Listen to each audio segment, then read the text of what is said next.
జిల్లా పటాన్చెరు నియోజకవర్గంలోని SR infinity ప్రాంగణంలో పీఎం నరేంద్ర మోడీ ప్రజా సంకల్ప సభకు అన్ని ఏర్పాట్లు పూర్తయ్యాయి. పార్లమెంటు ఎన్నికలకు ముందు ప్రధాని మోడీ ఈ నెల 5న అధికారిక పర్యటన కావడంతో అటు అధికార యంత్రాంగం ఇటు బీజేపీ రాష్ట్ర శాఖ ప్రతిష్టాత్మకంగా తీసుకుని పెద్ద ఎత్తున ఏర్పాట్లు చేస్తున్నారు.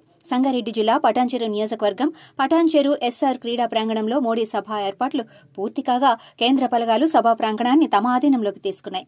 ప్రధాని భద్రతా అధికారుల ఆదేశానుసారం సంగారెడ్డి జిల్లా ఎస్పీ రూపేష్ కుమార్ ఎప్పటికప్పుడు భద్రతా చర్యలను పర్యవేక్షిస్తున్నారు. సంగారెడ్డి జిల్లా పర్యటనలో ప్రధానమంత్రి మోడీ 9,021 కోట్లతో అభివృద్ది పనులకు శ్రీకారం చుట్టనున్నారు. పూణే హైదరాబాద్ రహదారిలో సంగారెడ్డి క్రాస్ రోడ్ మదీనాగూడెం 31 కిలోమీటర్ల వరకు శంకుస్థాపన, 1,298 కోట్లతో 6 లేన్ల జాతీయ రహదారి విస్తరణ పనులకు, 500 కోట్లతో ఎల్లారెడ్డి రుద్రు 2 లేన్ హైవే పనుల కోసం ప్రధాని మోడీ శంకుస్థాపన చేయనున్నారు. 3,338 కోట్లతో పారాదీప్ హైదరాబాద్ వరకు గ్యాస్ పైప్ లైన్, 400 కోట్లతో సివిల్ ఏవియేషన్ రీసెర్చ్ ఆర్గనైజేషన్, 1,409 కోట్లతో కంది రామ్సాన్పల్లి 4 లైన్ల జాతీయ రహదారి, 323 కోట్లతో మిర్యాలగూడ కోదాడ 2 లైన్ జాతీయ రహదారి మోడీ ప్రారంభించనున్నారు. 1,165 కోట్లతో హైదరాబాద్ సికింద్రాబాద్ పరిసరాలలో 2వ దశ ఎంఎంటీఎస్ ప్రాజెక్టును ప్రారంభిస్తారు.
మీడియా మిత్రులకు నమస్కారం.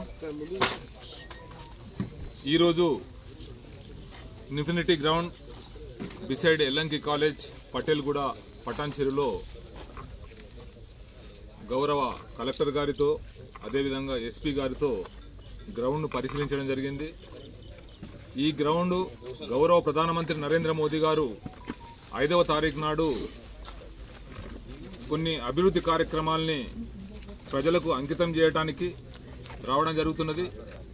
ఆ 5వ తారీఖు నాడు గౌరవ ప్రధానమంత్రి నరేంద్ర మోదీ గారి యొక్క కార్యక్రమాలు ఏంటి అంటే నేషనల్ హైవేకి సంబంధించి కంది రాంసాన్పల్లి, మిర్యాలగూడ, కోదాడు, మహబూబ్ నగర్, జడ్చర్ల 2114 కోట్ల రూపాయలను ఖర్చు పెట్టి కొన్ని వైడనింగు అదేవిధంగా మిగతా అభివృద్ధి కార్యక్రమాలకు నేషనల్ హైవేస్కి ప్రజలకు అంకితం చేయడానికి రావడం జరుగుతున్నది.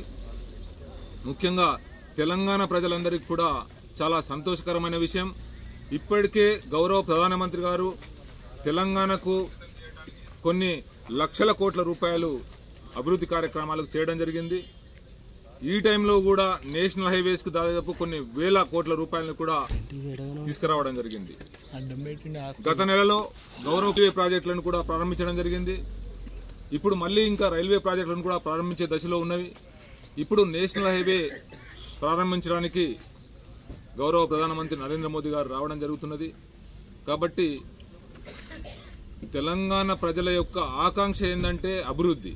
ఆ అభివృద్ధికి నిదర్శనం ఎవరు అంటే గౌరవ ప్రధానమంత్రి నరేంద్ర మోదీ గారు. ఇలా భారతదేశము అభివృద్ధి పథంలో నడుస్తుంది. ముఖ్యంగా ప్రపంచ దేశాలలోనే ఈరోజు 5వ స్థానానికి ఈరోజు మనం భారతదేశం రావడం జరిగింది.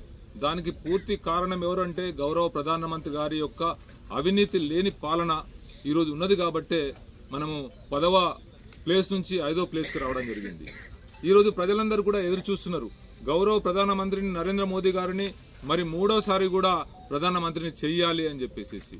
సో ప్రజలందరూ కాదు అన్ని పార్టీలు కూడా ఏకంగా ఈరోజు ఎన్డీఏ పార్టీలో జాయిన్ కావడం జరుగుతున్నది. ఇలా కాంగ్రెస్ పూర్తిగా ఖతమైపోయింది. కాంగ్రెస్ పార్టీ పూర్తిగా భూస్థాపితం అయిపోయింది. ఇక్కడ అవినీతితోటే ఈరోజు కాంగ్రెస్ గద్దెనెక్కడం జరిగింది. ఇప్పుడు మీరు ఇవన్నీ వద్దండి. ఎస్పీ గారితో కలెక్టర్ గారితో జాయింట్గా ఇక్కడ సైట్ని చూడడం జరిగింది. స్థల పరిశీలన చేసినాము. ఈ స్థల పరిశీలన ఎస్ఆర్ ఇన్ఫినిటీ గ్రౌండ్ దీని పేరు. అదేవిధంగా ఎల్లంకి కాలేజ్ దగ్గరనే ఉంటుంది, పటేల్గూడ, పటాన్చెరు. ఇక్కడ 5వ తారీఖు నాడు గౌరవ ప్రధానమంత్రి నరేంద్ర మోదీ గారి యొక్క శంకుస్థాపన కార్యక్రమాలు బహిరంగ సభ ఉంటుంది. 5వ తారీఖు నాడు 10:30 గంటలకు ఇక్కడ ప్రారంభోత్సవ కార్యక్రమం ఉంటుంది. అఫీషియల్ ప్రోగ్రామ్ కాగానే అన్అఫీషియల్గా బహిరంగ సభ ప్రజల కొరకు బహిరంగ సభ కూడా ఉంటుంది. మేము 1,00,000 మందిని జనాభాను సమీకరణ చేస్తాము. తప్పకుండా 1,00,000 రావడానికి కూడా మొత్తం సన్నాహం చేసుకోవడం జరిగింది. మా పార్టీ తరఫున, భారతీయ జనతా పార్టీ తరఫున కార్యకర్తలు, ప్రజలు, అభిమానులు అందరూ కూడా, శ్రేయోభిలాషులు ప్రతి ఒక్కరు కూడా ఈ 2 నియోజకవర్గాలకు, పార్లమెంటు నియోజకవర్గాలకు సంబంధించి జహీరాబాద్ పార్లమెంటు నియోజకవర్గము అదేవిధంగా మెదక్ పార్లమెంటు నియోజకవర్గానికి సంబంధించి పెద్ద ఎత్తున జన సమీకరణ ఉంటుంది. 1,00,000కు పైగా జన సమీకరణ ఉంటుంది. అధికారులు పూర్తి స్థాయిలో మాకు పర్మిషన్లు ఇస్తున్నాం. మేము పర్మిషన్స్ అప్లై చేసినాం. వచ్చేసింది, పర్మిషన్స్ వచ్చేసింది. వాళ్ళు కరెక్షన్స్ ఉంటాయి కదా, ఎస్పీజీ వాళ్ళు వస్తారు కాబట్టి కరెక్షన్స్ ఉంటాయి. ఆ కరెక్షన్స్ రెక్టిఫై చేస్తాం ఇవన్నీ.